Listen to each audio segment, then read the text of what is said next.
Hello everyone. तो now start करते हैं अपन लोग आज का जो क्लास है वो। ठीक है, तो दिनचर्या जो है वो अपन आज स्टार्ट करते हैं। जो आपका सेकंड चैप्टर है, कौन सा, अष्टांग हृदय का। तो दिनचर्या भी बहुत इंपॉर्टेंट टॉपिक है। ठीक है, स्टार्टिंग के 5 चैप्टर तो बहुत इंपॉर्टेंट है, जिससे लॉन्ग क्वेश्चन आने का सबसे ज्यादा प्रोबेबिलिटी है। तो स्टार्ट करते हैं आज का जो चैप्टर है वो, दिनचर्या। ओके, तो नाम से क्या समझ रहे हो, दिनचर्या। सबसे पहले तो इसका नाम का मीनिंग समझो। पहली चीज, दिनचर्या का मीनिंग क्या होता है। तो दिनचर्या, दिन प्लस चर्या। ठीक है, दो शब्दों से मिलकर बना है दिन प्लस चर्या। दिन मतलब पूरा, आप जो पूरा जो दिन है यानी कि डे है। ठीक है, मॉर्निंग का पूरा जो, मतलब मॉर्निंग का नहीं बोल सकते। मॉर्निंग में जब आप 6 बजे उठते हो, वहां से लेकर के आपके सोने तक का जो समय है, जो जो आप क्रियाएं करते हो, ठीक है, या फिर 8 बजे तक का जो भी आपका समय रहता है, जिसमें आप जो मॉर्निंग में जो भी आप काम करते हो, जैसे कि कॉलेज जाते हो, ठीक है, पढ़ाई करते हो, फिर आते हो, खाना खाते हो, ठीक है, मौज मस्ती करते हो। तो दिन में जो भी आप चर्या, दिन में जो आप काम करते हो, ठीक है, चर्या मतलब जो आपको काम करना चाहिए, ठीक है, वो आपका क्या कहलाएगा, दिनचर्या कहलाएगा। आप हर किसी का रूटीन अलग रहता है, ठीक है, एक हिसाब से अपन ये बोल सकते हैं। तो दिन में काम करना जो है वो आपका दिनचर्या के अंतर्गत आ जाएगा। दिन में काम करने इन द सेंस, ऐसे कौन से आपको काम करना चाहिए जो आपके लिए, शरीर के लिए बेनिफिशियल हो, जो आप मॉर्निंग में करते हो या फिर पूरा दिन में करते हो, तो वो आपके क्या कहलाएगा, दिनचर्या कहलाएगा। चर्या मतलब जो आपको करना चाहिए, जिस प्रकार का आचरण करना चाहिए, वो आपका चर्या कहलाता है। तो इसका डेफिनेशन बताया गया। पहले दिनचर्या समझ में आ गया। अगेन मैं एक बार बता देता हूँ। दिन में जो अपन काम करेंगे, ठीक है, दिन के अंतर्गत जो आपकी चर्या होगी, जो अपन काम करेंगे, वही क्या कहलाएगा, दिनचर्या कहलाएगा। तो ये सामान्य भाषा में समझने के लिए याद रखो। नाउ नेक्स्ट अपन इसके ऊपर बात करते हैं, डेफिनेशन। तो प्रतिदिनम कर्तव्य चर्यात दिनचर्या, यानी कि प्रतिदिन जो अप्लाई किया जा सकता है, जो अपना काम होता है, कर्तव्य होता है। कर्तव्य मतलब जो हमारा काम होता है, उसे अपन कर्तव्य बोलेंगे। रिस्पॉन्सिबिलिटी होती है, जो अपने को करना चाहिए, वही अपना क्या कहलाएगा, दिनचर्या कहलाएगा। तो प्रतिदिन कर्तव्य अपने को जो पालन करना है, वही चर्या आपका क्या कहलाएगा, दिनचर्या कहलाएगा। तो ये जो श्लोक है ना, एक लाइन का श्लोक है, ये आप सभी को लर्न होना चाहिए। दिनचर्या का डेफिनेशन से रिलेटेड, प्रतिदिनम कर्तव्य चर्या दिनचर्या। ठीक है। अब दिनचर्या जो होगा वो आपका मॉर्निंग से इवनिंग तक का क्या क्या काम करना है, वो चीज यहाँ पे बताया गया है। ठीक है, प्रतिदिन दिनचर्या, जैसे मैंने बोला कि आप मॉर्निंग से लेकर के आपका इवनिंग तक जो भी आप काम कर रहे हो, वो आपके किसके अंतर्गत आ जाएगा, दिनचर्या के अंतर्गत आ जाएगा। तो सबसे पहले तो ब्रह्म मुहूर्त में जागरण करना है। अब इसको सीक्वेंस वाइज पढ़ेंगे, जैसा सीक्वेंस है वैसे ही सीक्वेंस को याद रखना। ठीक है, तो पहले है आपका ब्रह्म मुहूर्त में जागरण। ब्रह्म मुहूर्त क्या होता है, सबसे पहले बात तो ये है। जागरण का मतलब क्या होता है, जागरण मतलब तो समझ में आ गया, वेकअप होना, ठीक है, उठना, ठीक है, वो हो गया। ब्रह्म मुहूर्त, तो ब्रह्म मुहूर्त किसको बोलते हैं, ये चीज आपको याद रखना है। ठीक है, तो ब्रह्म मुहूर्त जो आपका, मान के चलो अभी जैसे ठंड का टाइम है, वो 5 बजे के अराउंड रहता है। ठीक है, जो आपका समय रहता है, उसे अपन मॉर्निंग का जो समय रहता है, उसे अपन ब्रह्म मुहूर्त कहते हैं। ओके, तो ब्रह्म मुहूर्त जो होता है, इसी को ही और क्या बोला जाता है, इसका सिनोनिम क्या है, इसे ही पंचामृत वेला भी बोला जाता है। क्या बोलते हैं, पंचामृत वेला या अमृत वेला भी बोला जाता है। अब इसको पंचामृत वेला या अमृत वेला क्यों कहते हैं, ये आपके एग्जाम में क्वेश्चन अगर आ जाएगा, ठीक है, तो ये चीज को याद रखना है कि पंचामृत वेला या अमृत वेला ब्रह्म मुहूर्त को क्यों बोला जाता है। जैसे मैंने बोला कि मॉर्निंग का जो समय है, ठीक है, जहाँ पे आपका सूर्योदय नहीं हुआ रहता है, 5 से लेकर के 6 बजे तक का जो समय है, एक हिसाब से उसे अपन क्या बोलेंगे, ब्रह्म मुहूर्त कहेंगे। और इसे ही और क्या बोले जाता है, पंचामृत वेला, अमृत वेला। तो आपके एग्जाम में एमसीक्यू बेस्ड क्वेश्चन अगर प्लॉट हो रहा है इस चैप्टर से, तो पूछा जाएगा पंचामृत वेला या अमृत वेला किसको बोला जाता है करके। तो आपको याद नहीं रहेगा, अगर ये चीज को आप ध्यान नहीं दे रहोगे तो आप उस आंसर को पिकअप नहीं कर पाओगे। तो ये चीज याद रखना कि ब्रह्म मुहूर्त को ही पंचामृत वेला या अमृत वेला बोला जाता है। अब ये पंचामृत वेला क्यों कहते हैं, इससे भी आपका क्वेश्चन आ सकता है। ठीक है, मैं आपको इस हिसाब से तैयार कर रहा हूँ कि आप इन फ्यूचर जा करके नेक्स्ट एग्जाम भी अगर फाइट करो तो एक बार में निकल जाए। ठीक है, तो ये सारी चीजें इस वजह से मैं डिटेलिंग से बता रहा हूँ, और एग्जाम में भी आप ये सारी चीजों को लिख सकते हो। तो पंचामृत वेला या अमृत वेला क्यों कहते हैं, तो देखो सबसे पहले पंच, पंच का मतलब क्या होता है, 5। ठीक है, पंच मतलब क्या होता है, 5। अब अमृत का मतलब तो आपको पता होगा, अमृत मतलब जो आपका क्या होता है, अमृत मतलब अमृत होते हैं, जो आपको क्या करेगा, जैसे आपने देखा होगा कि पॉइजन होगा, ठीक है, उसके अपोजिट जो काम करने वाला रहेगा वो क्या कहलाएगा, इसके लिए अमृत कहलाएगा। ठीक है। तो जैसे कि आपने देखा होगा जो समुद्र मंथन है, अमृत पीने के बाद में अमर हो जाते हैं। ठीक है, तो वो वाला ही अमृत एक हिसाब से ऐसा बोल सकते हो। तो पंच अमृत, दो चीजों का मीनिंग तो पहले समझ में आ गया। पंच यानी कि कौन से पांच चीजों को बोला गया है, तो जल, वायु, प्रकाश, आकाश और भूमि। ठीक है, ये जो पांच चीजें हैं यानी कि पंच महाभूत है एक हिसाब से, वही जो क्या होते हैं, अमृत के समान होते हैं। अमृत मतलब ये पूरे एकदम प्योर होंगे, शुद्ध होंगे। ये पांचों चीजें क्या होंगी, शुद्ध होंगे। जब ये एकदम शुद्ध होते हैं मॉर्निंग के समय में, और जब आप इसको लेते हो तो क्या होगा, आपके जो आयु है वो और बढ़ जाएगा। इसी वजह से इसे क्या बोला गया है, पंचामृत वेला बोला गया है, ब्रह्म मुहूर्त जागरण। तो ये चीज सबसे पहले क्लियर हुआ। ब्रह्म मुहूर्त किसको बोला गया है। ठीक है, तो ब्रह्म मुहूर्त किसको बोलते हैं, तो जो मॉर्निंग का समय होता है 5 to 6 PM का, उसे अपन ब्रह्म मुहूर्त बोल सकते हैं। ठीक है। अब इसमें ही जागरण क्यों करना चाहिए, इसके पीछे रीजन ये बताया गया है, क्योंकि अगर आपको पूछा जाए ब्रह्म मुहूर्त में ही जागरण क्यों करना चाहिए, क्योंकि इस समय जो एयर होता है, सॉरी, जो वाटर होता है वो भी एकदम प्योर होता है। एयर जो होता है, जो वायु होता है वो भी प्योर होता है। जो आपका लाइट आ रहा है, प्रकाश आ रहा है, सूर्य की किरणें, वो भी बहुत अच्छी होती है, जो शरीर के लिए बेनिफिशियल होती है। जो आकाश है, जो आसमान होता है वो भी साफ होता है, और जो भूमि है वो भी साफ होता है। इस वजह से पूरा जो इन्वायरमेंट है वो बहुत शुद्ध होता है, प्योर प्योर रहता है, जो बॉडी के लिए बहुत अच्छा है। ठीक है, तो इसी वजह से इसे पंचामृत वेला बोला गया है, और ब्रह्म मुहूर्त में ही जागरण इसी वजह से करना चाहिए। तो ये समझ में आ गया ब्रह्म मुहूर्त में ही क्यों जागना है, क्लियर हो गया। ठीक है। अब नेक्स्ट अपन आगे बढ़ते हैं ब्रह्म मुहूर्त में ही से रिलेटेड। अब ब्रह्म मुहूर्त में ही जागरण करके क्या होता है, अगर आप उठते हो, कुछ चीजें और बता देता हूँ। ठीक है, तो ब्रह्म मुहूर्त में ही जागरण करके अगर आप उठते हो तो उस समय ये सारी चीजें प्योर है, ठीक है, साफ है। तो शुद्ध होने की वजह से क्या होगा, जो ज्ञान है, जैसे कि आप पढ़ाई करते हो, ठीक है, वो आपको आसानी से आपको याद हो जाएगा, लर्न हो जाएगा। तथा परमात्मा का जो ज्ञान है, यानी कि जो मॉर्निंग में उठ करके भगवान को भी भजते हैं, तो भगवान भी उनको प्राप्त हो जाते हैं। तो ज्ञान और परमात्मा ज्ञान के लिए ब्रह्म मुहूर्त को उत्तम बताया गया है। ये चीज को याद रखना कि ज्ञान और परमात्मा के ज्ञान, परमात्मा ज्ञान मतलब भगवान के ज्ञान के लिए, ठीक है, या ज्ञान यानी कि आपके स्टडी के लिए जो ब्रह्म मुहूर्त है उसे क्या बताया गया है, उत्तम बताया गया है। तो इस प्रकार से इसको आप याद किए, तो ये आपका क्या हो गया, ब्रह्म मुहूर्त हो गया, कंप्लीट हो गया ब्रह्म मुहूर्त। इतना ही चीजें याद रखना है इसमें कि ब्रह्म मुहूर्त में जागरण क्यों करना है। तो सबसे पहले बात, पंचामृत वेला इसे बोला जाता है, इसमें जो पांच चीजें हैं, पंच महाभूत है, वो शुद्ध होते हैं, जिस वजह से ही जो शरीर है उसको क्या है, प्रॉपर अच्छा है, जो आपका वाटर मिलेगा, अच्छा एयर मिलेगा, अच्छा प्रकाश मिलेगा, तो जो शरीर का जो आयु है वो और बढ़ जाएगा। ठीक है, इस वजह से ब्रह्म मुहूर्त में ही जागना चाहिए। और ब्रह्म मुहूर्त में अगर आप जाग करके ज्ञान, जब आप क्या करते हो, ज्ञान या फिर परमात्मा के लिए आप आराधना करते हो या प्राप्ति करते हो, तो आपको वो आसानी से प्राप्त हो जाता है। इस वजह से ब्रह्म मुहूर्त में जागरण करना चाहिए। ठीक है, तो इसे आप अपने लैंग्वेज में लिख सकते हो। क्लियर हुआ।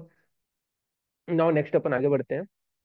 अब देखो ब्रह्म मुहूर्त जो होता है ना, कई बच्चे यहाँ पे ये भी बोलेंगे कि ब्रह्म मुहूर्त जो होता है वो क्या होता है, जैसे कि आपका गर्मी का समय रहता है उसमें थोड़ा सा ये खिसक जाता है। ठीक है, 4 बजे से लेकर के आपका 5:30 तक हो जाएगा। ठीक है, क्योंकि उस टाइम क्या होता है, आपका जो डे है वो बढ़ जाता है।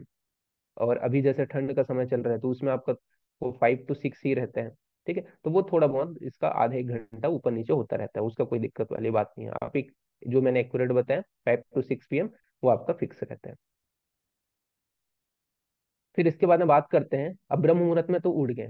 ठीक है, अब इसके बाद में आपका बताया गया है शौच विधि या दंत धावन विधि। शौच विधि या दंत धावन विधि के विषय में अपन बात करते हैं। शौच विधि मतलब जो आपका सिंपल सी बात है, क्या कर रहे हैं, जो स्टूल वगैरह आउट करना है या फिर अपने को फ्रेश होना है, ठीक है, तो वो क्या कहलाएगा, शौच विधि।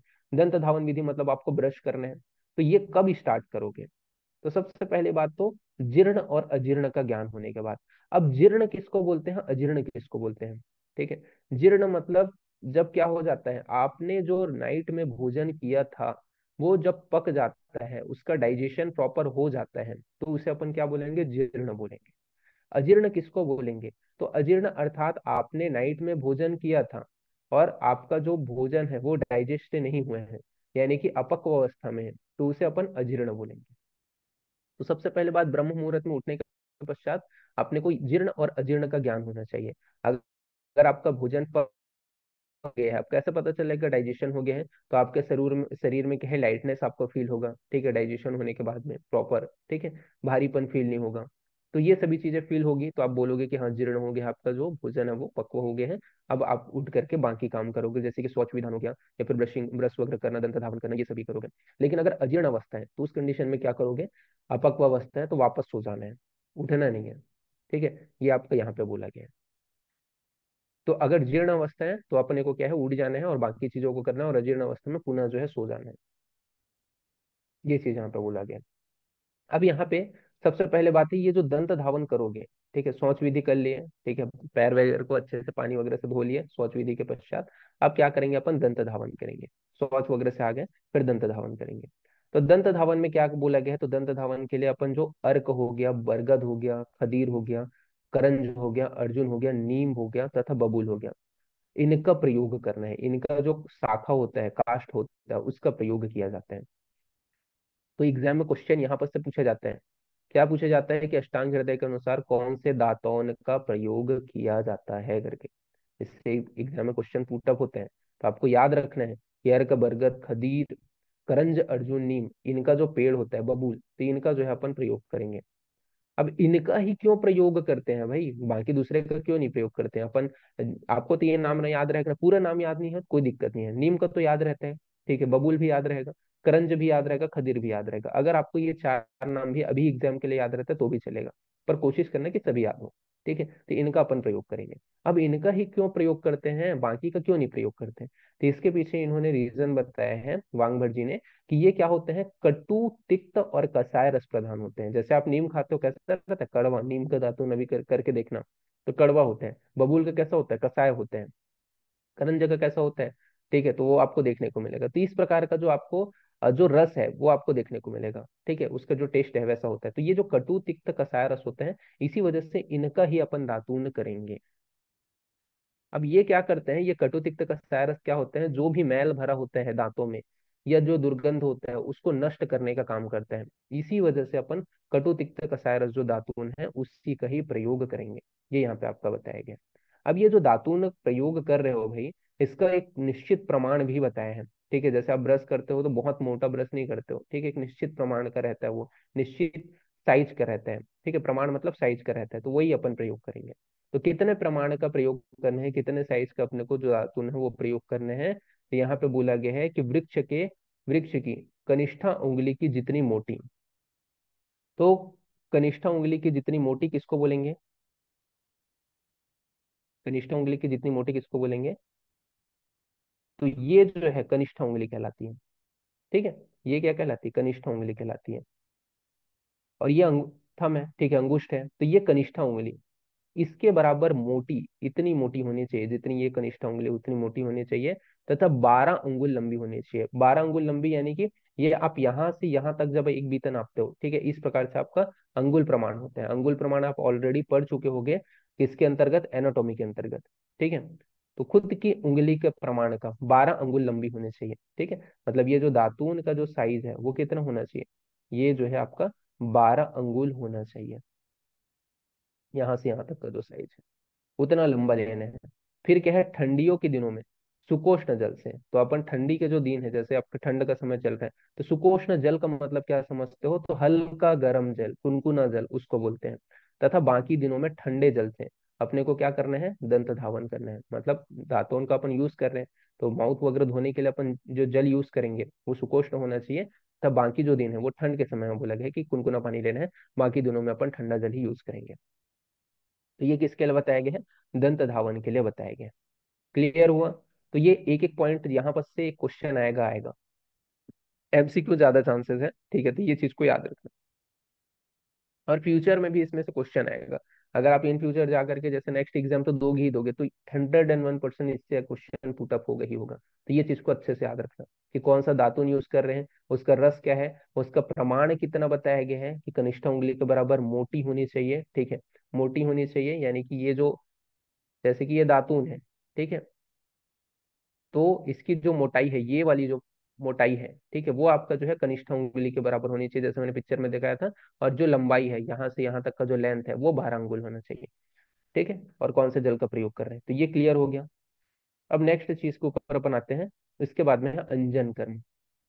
अंजन का मतलब क्या समझते हो? अंजन का मतलब होता है जो अपन आंखों के ऊपर जो लगाते हैं, सुरमा जो लगाया जाता है, काजल जो लगाया जाता है, उसी को ही अपन अंजन कहते हैं। अब ये क्यों लगाया जाता है काजल जो है, ये सुरमा जो है, ठीक है? तो क्या होता है, जो नेत्र होते हैं उसमें क्या होता है, नेत्रों में क्या है, कफ जो है भरा होता है। जैसे आप सवेरे उठ करके देखोगे, मॉर्निंग के टाइम में उठ के देखना, ठीक है, आंखों में से क्या होता है, आपका जो कफ है वो निकलता है, साइड साइड में रहता है, ठीक है? तो वो रहता है। इसको दूर करने के लिए, कफ बढ़ा हुआ है तो उस कफ को नष्ट करने के लिए अपन क्या है, अंजन का प्रयोग करते हैं, यानी कि काजल का प्रयोग करते हैं। अब ये जो काजल भी होता है ना भाई, ये मेडिटेट काजल होता है। ये दो टाइप्स के बताए गए हैं अंजन, कितने, दो टाइप्स के बताए गए हैं। एक होता है आपका सवीरांजन और दूसरा होता है रसांजन। ओके। तो क्या, किसके लिए प्रयोग कर रहे हैं? सबसे पहले अंजन किसको बोलते हैं? तो अंजन अर्थात क्या होता है कि नेत्रों में जो अपन प्रयोग कर रहे हैं, जो औषध द्रव्य का प्रयोग करते हैं, वो आपका क्या कहलाएगा, अंजन कहलाएगा। तो नेत्रों में जो अपन औषध द्रव्य का प्रयोग करेंगे, वो आपका क्या कहलाएगा, आपका अंजन कहलाएगा। तो ये चीज को याद रख, ठीक है? कि नेत्र में अपन प्रयोग कर रहे हैं, ठीक है, उसे अपन क्या कहेंगे, अंजन कहेंगे। ये हो गया। अब इसमें क्या है ये, अब ये जो अंजन है ये दो टाइप्स के बताएगी। क्यों कर रहे हैं? क्योंकि यहाँ पे आपका कफ अब बढ़ जाता है, तो उस नेत्र में कफ जो बढ़ा है उसको नष्ट करने के लिए अंजन का प्रयोग कर रहे हैं। अब इसमें क्या करेंगे, एक आपको पता है, छोटा सा सलाका होता है। सलाका मतलब छोटा सा ऐसा आपका क्या होता है, तीली टाइप होता है, उसे अपन सलाका बोलते हैं। उसमें से ही अपन क्या है, अंजन को यहाँ से अनामिक, मतलब यहाँ से अपन जो है कनीनक से अपांग संधि, ठीक है, ये क्या होगा आपका, कनीनक हो गया, और ये क्या हो गया आपका, अपांग संधि। तो कनीनक से अपांग संधि की ओर, जैसे अपन लोगों ने यहाँ पे अंजन ले लिया, काजल ले लिया, तो ऐसे करते हुए ऐसे करके यहाँ पर लगाना है, ठीक है? इतना डिटेलिंग वैसे बुक में नहीं दी है, बट मैं बता दे रहा हूँ, ठीक है? जब आप पढ़ोगे एनाटॉमी, ठीक है, तो आयुर्वेद में पढ़ोगे इसका एनाटॉमी आई का, तो ये कनीनक संधि यहाँ पे होता है, अपांग संधि यहाँ पे होता है। ओके, तो यहाँ से कनीनक संधि से लेकर के अपांग संधि तक जो काजल है उसको लगाना है। ओके। अभी इसमें जो है क्या बताया गया है, तो इसके दो टाइप्स हैं। ये जो मेडिटेट जो आप काजल लगाते हो, अंजन लगाते हो, उसके दो टाइप है। काजल करके मत लिखना, अंजन ही लिखना है भाई, ठीक है, मैं समझाने के लिए बता रहा हूँ। तो ये जो होता है, ये दो टाइप्स का होता है। एक होता है आपका सवीरांजन, एक होता है रसांजन। तो दो प्रकार का ये बताया गया है, एक होता है सवीरांजन, एक होता है रसांजन। सवीरांजन किसको बोलेंगे, तो जिसको अपन प्रतिदिन प्रयोग कर सकते हैं, रेगुलरली लगा सकते हैं, उसे अपन सवीरांजन बोलेंगे। दूसरा होता है रसांजन, तो रसांजन का अपन प्रयोग जो है रेगुलर नहीं कर सकते हैं। अब इसमें रसांजन का प्रयोग क्यों रेगुलर नहीं कर सकते और सवीरांजन का प्रयोग क्यों रेगुलर कर सकते हैं, ठीक है? तो सवीरांजन जो होता है वो उतना ज्यादा तीक्ष्ण नहीं होता है, तीक्ष्ण द्रव्य से उतना ज्यादा निर्मित नहीं होते हैं, इसी वजह से इसका अपन रेगुलर प्रयोग कर सकते हैं। लेकिन रसांजन जो होता है वो तीक्ष्ण होता है, तीक्ष्ण द्रव्यों से निर्मित होता है, ठीक है? तो जो रसांजन होता है वो क्या होता है, तीक्ष्ण जो द्रव्य होते हैं उनसे निर्मित होते हैं। तो इस वजह से इसका जो प्रयोग है वो अपन क्या है, रेगुलरली नहीं कर सकते। अर्थात अगर आप रेगुलरली प्रयोग करोगे तो क्या होगा, तो आंखों के ऊपर प्रॉब्लम हो सकता है। तो इसी वजह से इसका अपन रेगुलरली प्रयोग नहीं करते। फिर नेक्स्ट अपन आगे बढ़ते हैं। अंजन भी समझ में आ गया, ठीक है, ब्रह्म मुहूर्त भी समझ में आ गया, दंत धावन शौच भी समझ में आ गया। अब नेक्स्ट अपन आगे बढ़ते हैं नस्य कर्म। तो नस्य कर्म का मतलब क्या होता है, ठीक है? तो नस्य कर्म क्या होता है, तो नस्य कर्म के अंतर्गत नासा मार्ग से जब क्या करते हैं अपन, औषध द्रव्य का, जो औषध द्रव्य है उसको क्या है, प्रयोग करते हैं, उसे अपन क्या कहेंगे, अंजन नस्य कहेंगे। तो क्या है, नासा मार्ग से जब औषध द्रव्य का प्रयोग किया जाता है उसे अपन नस्य कहते हैं। ओके। अब यहाँ पे नस्य जो होता है वो अलग अलग, जैसे कि आपका मान के चलो, जैसे आपको कफिंग है, ठीक है, या फिर ब्रेन से रिलेटेड डिसऑर्डर है, मस्तिष्क से रिलेटेड डिसऑर्डर है, तो उसमें अपन प्रयोग करते हैं। तो ये ना नस्य कर्म करना चाहिए। इसके पश्चात क्या करना है, नस्य कर्म, यानी कि नासा मार्ग से औषध द्रव्य का प्रयोग करना ही क्या कहलाएगा, नस्य कहलाएगा। तो नस्य कर्म करना है। इसके पश्चात अंजन कर्म के पश्चात, तो ये चीज को याद रखना। सबसे पहले क्या था, ब्रह्म मुहूर्त, सीक्वेंस भी इंपॉर्टेंट है। फिर क्या था आपका, शौच और दंत धावन। फिर क्या था, तीसरा अंजन कर्म, और चौथा आपका क्या बताया गया है, नस्य कर्म। तो ये सीक्वेंस को पहले तो अच्छे से याद रखना। फिर नेक्स्ट अपन आगे बढ़ते हैं अब इसमें। नस्य मतलब नासा मार्ग से औषध द्रव्यों का प्रयोग करना। अब इसके बहुत सारे टाइप हैं, अलग अलग टाइप है, उसको अपन बाद में देखेंगे, ठीक है? इसके बाद में नेक्स्ट आपका आता है कवल तथा गंडूश का प्रयोग। ठीक है, तो कवल तथा गंडूश के प्रयोग के विषय में बताया गया। तो कवल और गंडूश यानी कि आप गार्गलिंग जो करते हो उसे अपन क्या बोलेंगे, कवल। ठीक है, तो कवल किसको बोलेंगे, तो जो आप गार्गलिंग करते हो, जैसे कि आप माउथ में जो कुल्ला करते हो, गार्गलिंग करते हो, वो आपका कवल है। और गंडूश, गंडूश मतलब जो आप बहुत ज्यादा माउथ में पानी भर लेते हो उसे अपन क्या बोलेंगे, गंडूश। तो ये अपन कैसे करेंगे, इसमें भी अपन जो है औषध द्रव्य का प्रयोग करेंगे। ऐसा नहीं है कि नॉर्मल पानी, नॉर्मल पानी भी भर सकते हो, कोई दिक्कत नहीं है, बट इसमें अपन मेडिटेड जो वाटर है उसका प्रयोग करेंगे। तो क्या होता है कवल और गंडूश, इसके विषय में बात कर लेते हैं। कवल जो होते हैं उसे संचारीय बोला गया है। जैसे मैंने बोला, इधर से उधर मुंह कर सकते हैं, जब आप कुल्ला करते हो, गार्गलिंग करते हो, तो इधर से उधर मुंह कर सकते हो जो भी आपका वाटर है उसको। लेकिन गंडूस में क्या है, इतना ज्यादा मात्रा में आप क्या है वाटर को भर लोगे अपने माउथ में, तो उसको आप इधर से उधर मूवमेंट नहीं कर सकते, इतना ज्यादा भरा हुआ रहता है। तो गंडूस जो होगा वो असंचारी, यानी कि मूवमेंट नहीं कर सकते गंडूस में। और कवल जो होता है वो संचारी होता है, यानी कि इसमें आप जो है मूवमेंट कर सकते हो। कवल जो होता है इसमें अपन कौन सा द्रव्य का प्रयोग करेंगे, तो क से कवल और क से कल का द्रव्य का प्रयोग करते हैं। ठीक है, इसमें किसमें, कवल में।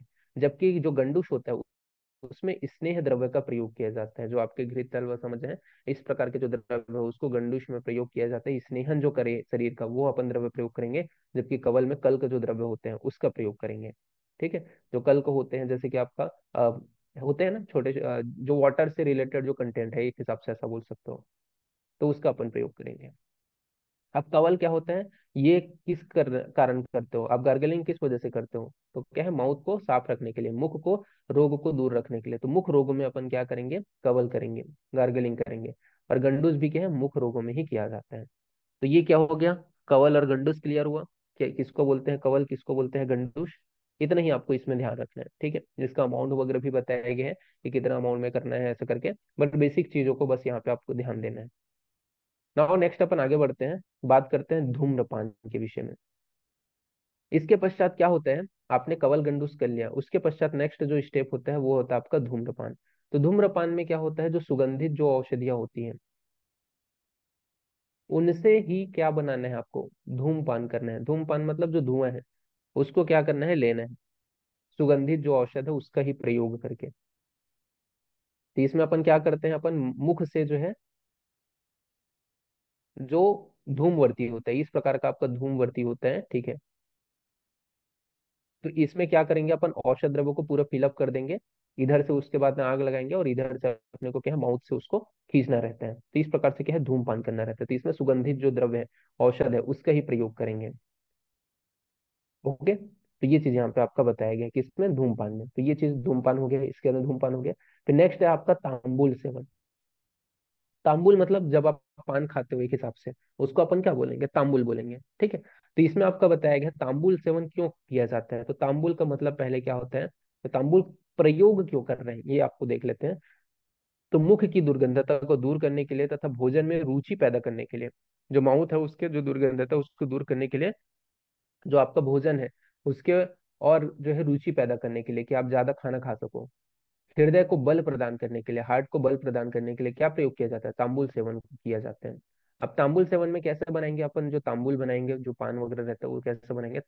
ठीक है, तो उसमें आपका बताया गया जो खदीर का चूर्ण हो गया, ठीक है, सुपारी हो गया, चूना हो गया, इलायची हो गया, इसको पान के पत्ते में लेकर के लवंग तथा कस्तूरी आदि सुगंधित द्रव्य के साथ में इसका सेवन किया जाता है। तो ये क्या कहलाएगा आपका, तांबुल सेवन कहलाएगा। अब तांबुल सेवन किन में कॉन्ट्रा इंडिकेटेड है, किन किन रोगियों को जो है तांबुल सेवन नहीं कराना है। तो जो रक्त पित्त का रोगी हो गया, नेत्र का रोगी हो गया, या फिर विष मूर्छा का रोगी हो गया, मतलब ब्लड रिलेटेड डिसऑर्डर हो गया। ठीक है, रक्त पित्त, नेत्र रोग यानी कि आई रिलेटेड डिसऑर्डर है। ठीक है, विष मूर्छा यानी कि किसी प्रकार का पॉइजन के केस की वजह से वो मूर्छित हो गया, बेहोश हो गया है, तो उस कंडीशन में अपने को क्या है, तांबुल का सेवन नहीं कराना है। तो ये तांबुल सेवन वर्जनीय चीज जो है वो भी यहाँ पे आपको ध्यान रखना है। फिर नेक्स्ट अपन आगे बढ़ते हैं, बात करते हैं अभ्यंग। अभ्यंग मतलब होता है मसाज। ठीक है, अभ्यंग का मतलब क्या होता है, मसाज करना। तो यहाँ पे प्रतिदिन जो है सरसों के तेल से क्या करना है, अभ्यंग करना चाहिए। तो इसके पश्चात क्या करना है, तांबुल सेवन के पश्चात प्रतिदिन जो है सरसों का जो तेल होता है उससे क्या करना चाहिए, अभ्यंग करने के विषय में बताया गया कि मसाज करना चाहिए। अब अभ्यंग करते हो या मसाज करते हो उससे क्या क्या बेनिफिट्स होते हैं, तो सबसे पहले तो जरावस्था का नाश हो जाता है, यानी कि जो ओल्ड एज है वो नहीं आएगा। इसके अलावा श्रम यानी कि जो थकावट है, ठीक है, वो आपका ये बोल सकते हैं कि नष्ट हो जाता है, जो थकावट रहेगा वो। तथा वायु यानी कि जो वात है वह नष्ट हो जाता है। दृष्टि जो होती है, जो नेत्र की जो दृष्टि होगी, ठीक है, देखने की जो क्षमता होती है वो आपका क्या है, निर्मल हो जाएगी। शरीर जो है वो पुष्ट हो जाता है, यानी कि प्रॉपर जो आपका ग्रोथ है शरीर का वो आपको देखने को मिलेगा। आयु की वृद्धि होगी, आयु यानी कि एज बढ़ेगा, और शरीर जो है वो दृढ़ यानी कि स्ट्रांग हो जाएगा। ये क्या है, अभ्यंग के बेनिफिट्स में बताया गया कि जरा, श्रम, वायु ये नष्ट हो जाएंगे, दृष्टि निर्मल हो जाएगा, शरीर पुष्ट हो जाएगा, आयु की वृद्धि होगी और शरीर दृढ़ हो जाएगा, ये यहाँ पे बताया गया। अब बात करते हैं स्थान, कहाँ कहाँ पे आपको मसाज करना चाहिए। तो जैसे कि सिर के ऊपर करना चाहिए, ठीक है, कान में, ईयर में, इसके अलावा पैर के तलवों में, ये प्रॉपर पर्टिकुलरली स्थान है जहाँ पे आपको मसाज करना है। तो सिर, कान, पैर के तलवे, इसके ऊपर प्रमुख रूप से मसाज करना चाहिए। अब जो मसाज है वो कहाँ कहाँ पे कॉन्ट्राइंडिकेटेड है, कहाँ कहाँ पे आपको मसाज नहीं करना चाहिए। तो मसाज जो है उसका कॉन्ट्राइंडिकेशन बताया गया है कि जो कफज रोग होते हैं, आगे चल करके पढ़ोगे, जो कफ दोष के वाले जो रोग होते हैं उसमें मसाज जो है नहीं कराना है, कॉन्ट्राइंडिकेशन बताया गया है। तथा संशोधन कर्म के पश्चात, यानी कि आपने पंचकर्म कराया है किसी पेशेंट का, उसके पश्चात आप जो है मसाज नहीं करा सकते, उसी को ही पंचकर्मों के क्या बोलते हैं, संशोधन कर्म। तो संशोधन कर्म के पश्चात आपको क्या मसाज नहीं कराना है। इसके अलावा अजीर्ण, यानी कि भोजन जो है वो उसका पाचन नहीं हुआ है, तो उस कंडीशन में भी जो मसाज है, ठीक है, यानी कि अभ्यंग है वो वर्जित है, अभ्यंग करके बोलना, ठीक है, मसाज नहीं लिखना है, अभ्यंग, ठीक है।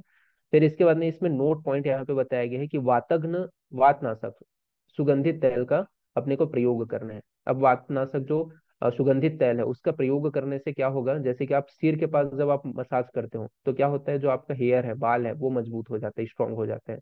जब कान के पास में या कर्ण पूरण जब आप करते हो, ठीक है, कानों के पास में आप मसाज कर रहे हो, तो क्या होगा, जो कर्णशूल है, यानी कि जो भी पेन हो रहा था ईयर में, वो क्या है, नष्ट हो जाता है, तो कर्णशूल की शांति हो जाती है।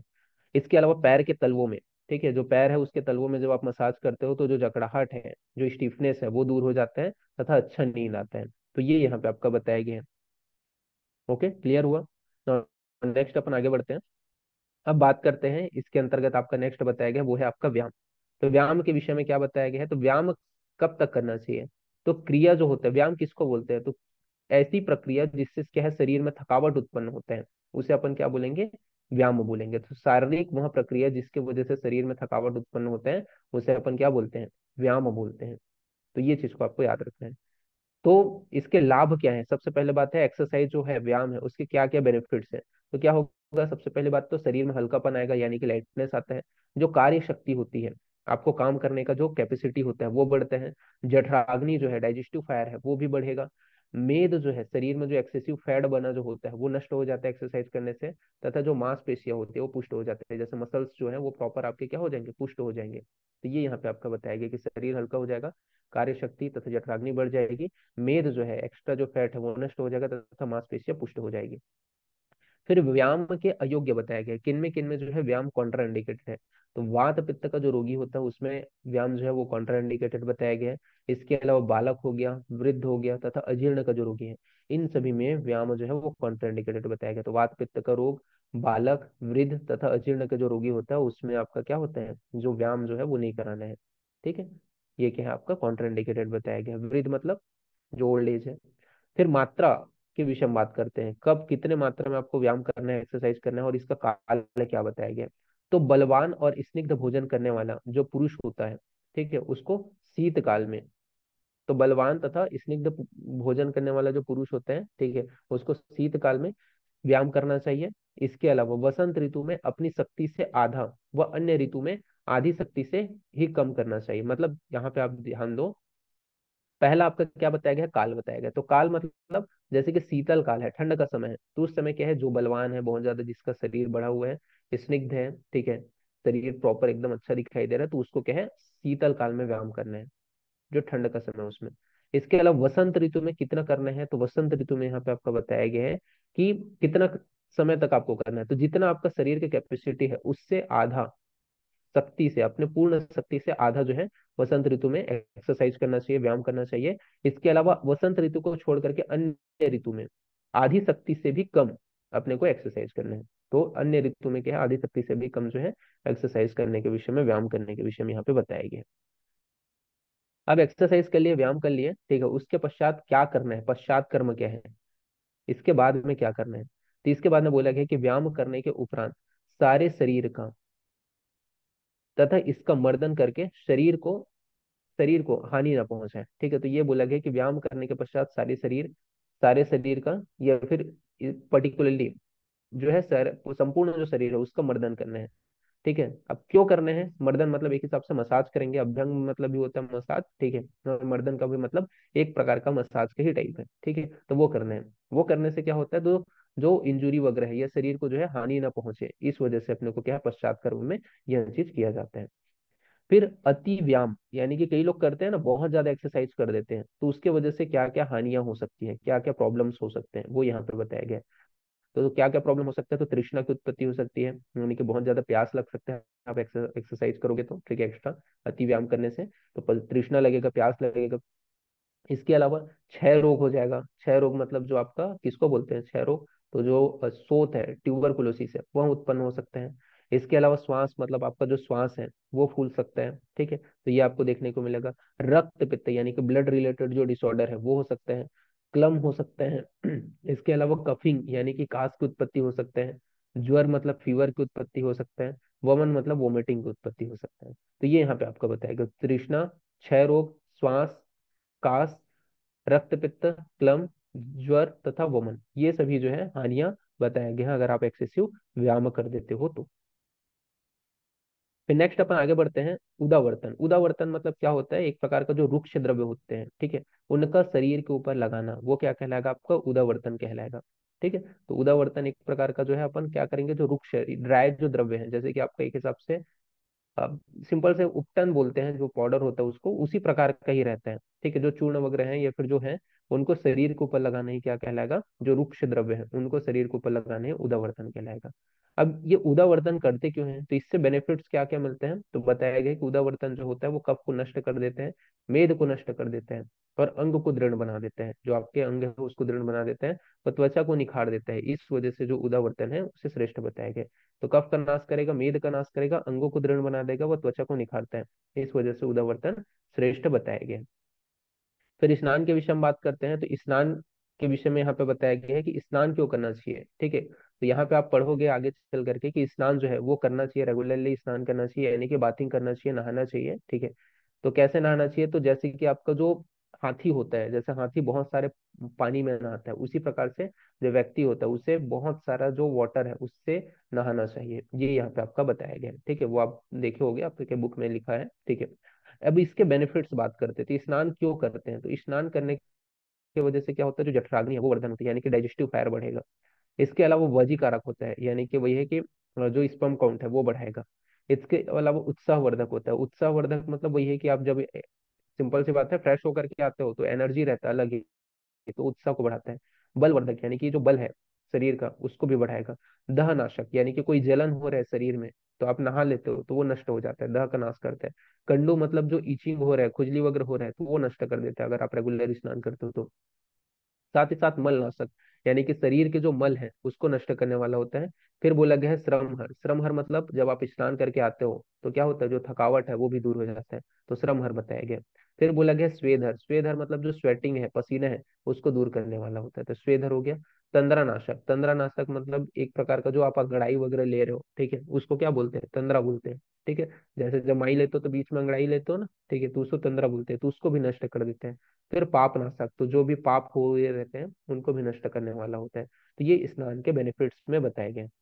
तो अभी अपन लोगों ने दिनचर्या के अंतर्गत क्या क्या चीजें देखी, एक बार मैं जल्दी जल्दी रिवाइज कर देता हूँ। तो ब्रह्म मुहूर्त के विषय में हमने बात किया, शौच विधि, दंत धावन विधि के विषय में हमने बात किया, अंजन कर्म क्या होता है, नस्य कर्म क्या होता है ये हमने देखा, साथ ही साथ कवल तथा गंडूस के विषय में बात किया, धूम्रपान किसको बोलते हैं ये हमने बात किया, तांबुल सेवन तथा अभ्यंग के विषय में हमने बात किया। इसके अलावा हमने देखा व्यायाम क्या होता है, कि व्यायाम कितना करना चाहिए, कौन से ऋतु के अनुसार, तथा अति व्यायाम करने से क्या हानि है। साथ ही साथ हमने उदावर्तन के विषय में बात किया, वही स्नान के विषय में बात किया। नेक्स्ट क्लास में अपन इस, जो अभी नेक्स्ट क्लास होगा, ठीक है, उसमें अपन इसको कंप्लीट करेंगे। ओके, अभी के लिए इतना ही। इसको एक बार थोड़ा सा रिवाइज कर लेना, थोड़ा सा ब्रेक लेते हैं, फिर अपना कंटिन्यू करते हैं। ओके, तो फिर थैंक यू। एक मिनट में इसका पासवर्ड नहीं बताया हूँ, ठीक है, मैं यहाँ पे आपको पासवर्ड बता देता हूँ। ठीक है, तो इस नोट्स का जो पासवर्ड है वो जो रहेगा, वो आपका सेकंड चैप्टर है, तो AS सेकेंड JEE। ठीक है, ये इसका पासवर्ड रहेगा, तो AS2 JEE। इससे PDF ओपन हो जाएगा। ओके, तो फिर अभी के लिए इतना ही। Thank you.